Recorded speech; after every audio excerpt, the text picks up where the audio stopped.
Hey guys, this is Costi with Pickdawgz.com coming to you with another report as we get into the elimination rounds here at the Euro Cup. Extremely exciting tournament, Goran. The group stages have been fantastic. I can't wait to see what these elite countries are going to bring in these four matchups we're going to discuss. Yeah, we are up to the quarterfinals now, Costi. We have two games on Friday, 12 p.m. and 3 p.m., and two more games on Saturday for this stage.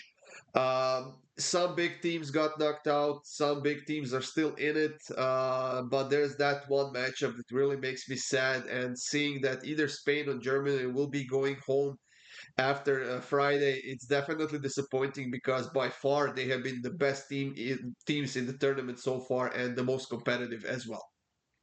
Absolutely, and it's been a great tournament so far. But usually, the better teams rise to the top.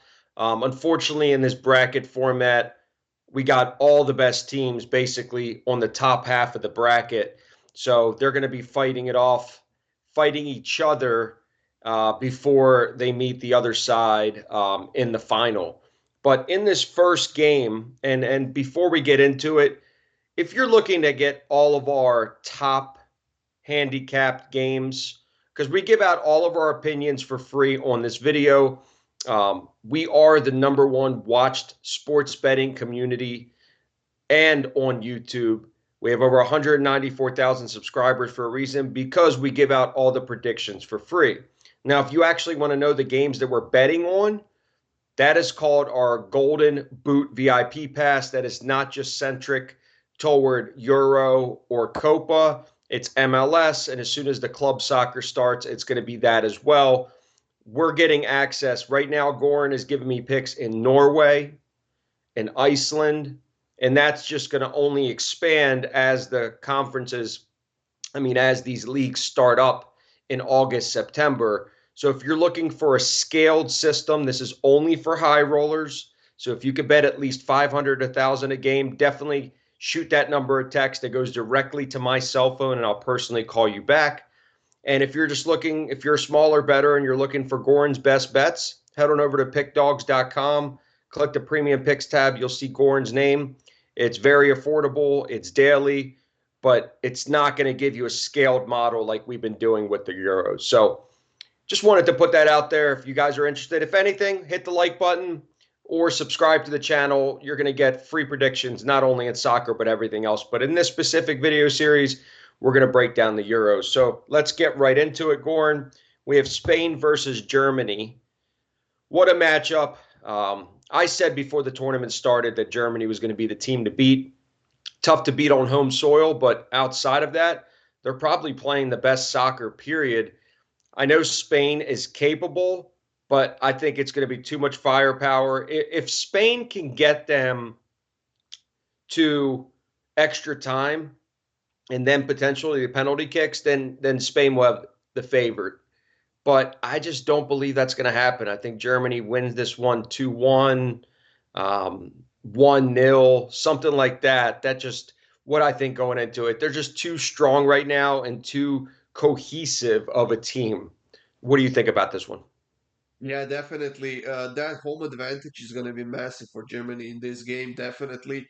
They're actually the slight underdogs right now at plus 182 to Spain plus 170. But I think this will change as we approach the game time, as it usually does. But honestly, whoever gets out of this matchup a winner, I honestly think that it's going to be the winner of the entire tournament. That's how much above Spain and Germany were above all the other teams in this tournament so far, Costi. Spain got behind against Georgia in the round of 16, 1-0, fairly early in the game. They tied the score by halftime and then scored three more goals in the second half. They simply dominated. It was like 75% of ball possession, even more than that.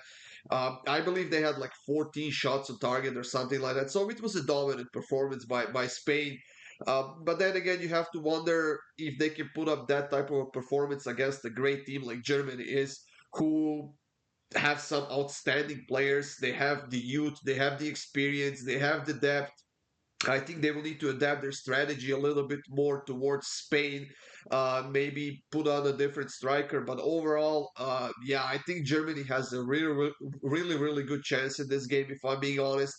I just keep coming to both teams to score, so I wouldn't be surprised at all if this one goes to overtime, costly, and potentially penalty shootout. But I think that home crowd will have a huge say in this game for Germany. Absolutely. Now the next game, another big matchup: Portugal um, versus France. I mean, and Portugal, man, you saw Ronaldo miss the penalty kick. You saw them have so many chances in regulation time. They just can't put the ball in the back of the net. All that talent. Diego Jota, obviously, he's not getting as much playing time. They have so many guys in on that team as a whole, and they just can't put it away.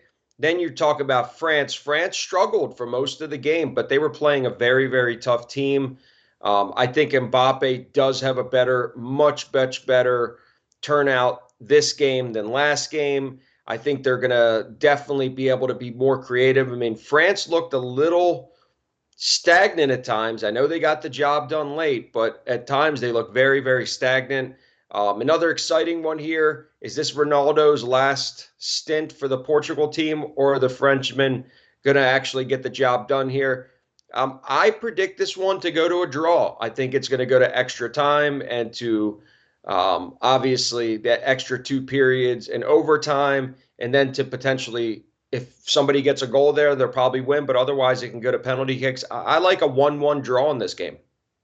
Yeah, you read my thoughts here, Kosti. The draw is exactly what I'm looking at here. I think that we are at that stage of the tournament where, let's be honest, neither team is going to be too eager to attack, especially in the first half. Getting the draw is better than losing the game in the 90 minutes and then see what you can do in the overtime. Portugal, of course, had that very taxing game against Slovenia where they went through the overtime and then the penalty shootout, which they won in the end. But like you said, Cristiano Ronaldo, honestly, he doesn't bring much to this team anymore.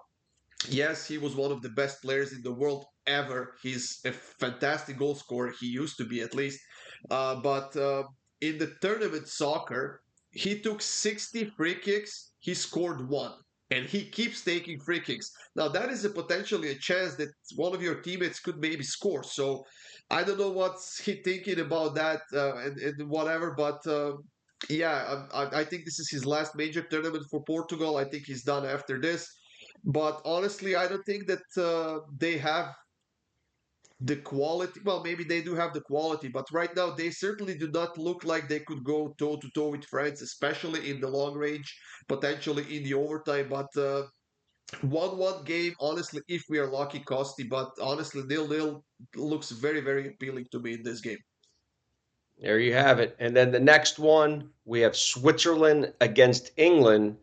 England extremely lucky to get that Jude Bellingham goal.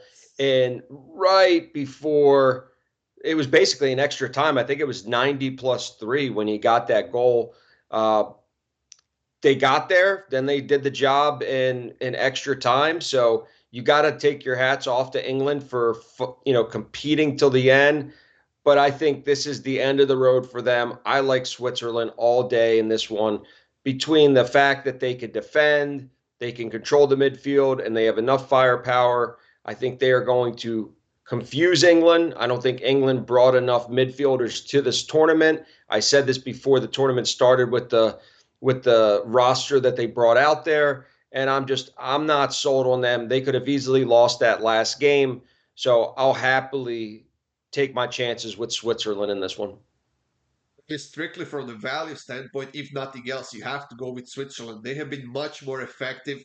They are playing better football. They have a lot of experience. We saw what they did to Italy. They could have scored at least one more goal in that game. While England on the other side, I mean, the only person who's impressed by the way England is playing is Gareth Southgate, and I think he's delusional, if I'm being honest. Not to make any changes at halftime when you're losing 1-0 to Slovakia. I mean, sure, maybe it paid off in the end. They got a win in the overtime, but They got really, really lucky. I mean, that was just pure dumb luck. The It was a great goal, fantastic goal. Don't get me wrong, but to find himself in such a situation, I just think that that was very, very lucky. And I'm honestly thinking Switzerland will get the job done here, whether that's in the 90 minutes or the overtime. I I simply think Switzerland right now might not be the better team overall, quality wise or whatever, but they're playing that great tournament form right now. They're scoring goals, and I think Switzerland advances in this matchup. And then to the last matchup, we had the Netherlands against Turkey. A lot of people would look at the last two games and say, who is this Netherlands team? Who is this Netherlands team that was very good in the last game? Very, very good. Gapco was creative and he was just sending missiles from everywhere around the box. I mean, they had Memphis Depay who was playing really, really well. Obviously their defense is always going to be good with Virgil van Dijk, but they were able to just be so creative and so effective, coming down the side, coming down the middle. I don't think, I mean, again, a lot of people have wrote Turkey off. I personally had Austria in that game, and I was shocked that they scored so fast. And I feel like because they scored so fast, they started playing too defensively, and Austria was stretching too much. So that game was basically determined very early on, especially in these games. Being up 1-0 is huge early in the game because it sets the tone. I'm still not sold on this Turkey team. If I go down with fading them again, it is what it is, but I'll probably end up taking the goal line. I think the Netherlands are just head and shoulders better than this team, and they're going to get it done this stage of the game. Yeah, like you said, Gakpo had a fantastic game for Netherlands. He had three shots on target. He scored a goal. He was all over the place. I mean, it simply looked like a different Netherlands team than anything we saw in the group stage. They simply rose up to the occasion. They got the job done, and they are just on the rise right now. Honestly, on that side of the draw, Netherlands has a very, very good chance of getting to the finals. They don't have any of the big teams except England on that side of the draw, and I mean, I'm not trying to take away anything from Turkey. They scored that early goal, like you said. They set the tone. They scored another one at the start of second half almost, and their goalkeeper actually saved them in that last minute of a game with a fantastic save on the header. Um, they are getting Çalhanoğlu back for this game, who was suspended, but right now they have a couple of other players who are suspended. But honestly, I don't even think that Turkey will get to the scoreboard that this will cost you. I think this Netherlands team right now is flying pretty high, and I think they get the job in this one. And like you said, the line right now is minus 0.75, almost plus money on my book here, and that's definitely worth taking if it stays there. Well, there you have it. That is the breakdown of the quarterfinals of the Euros.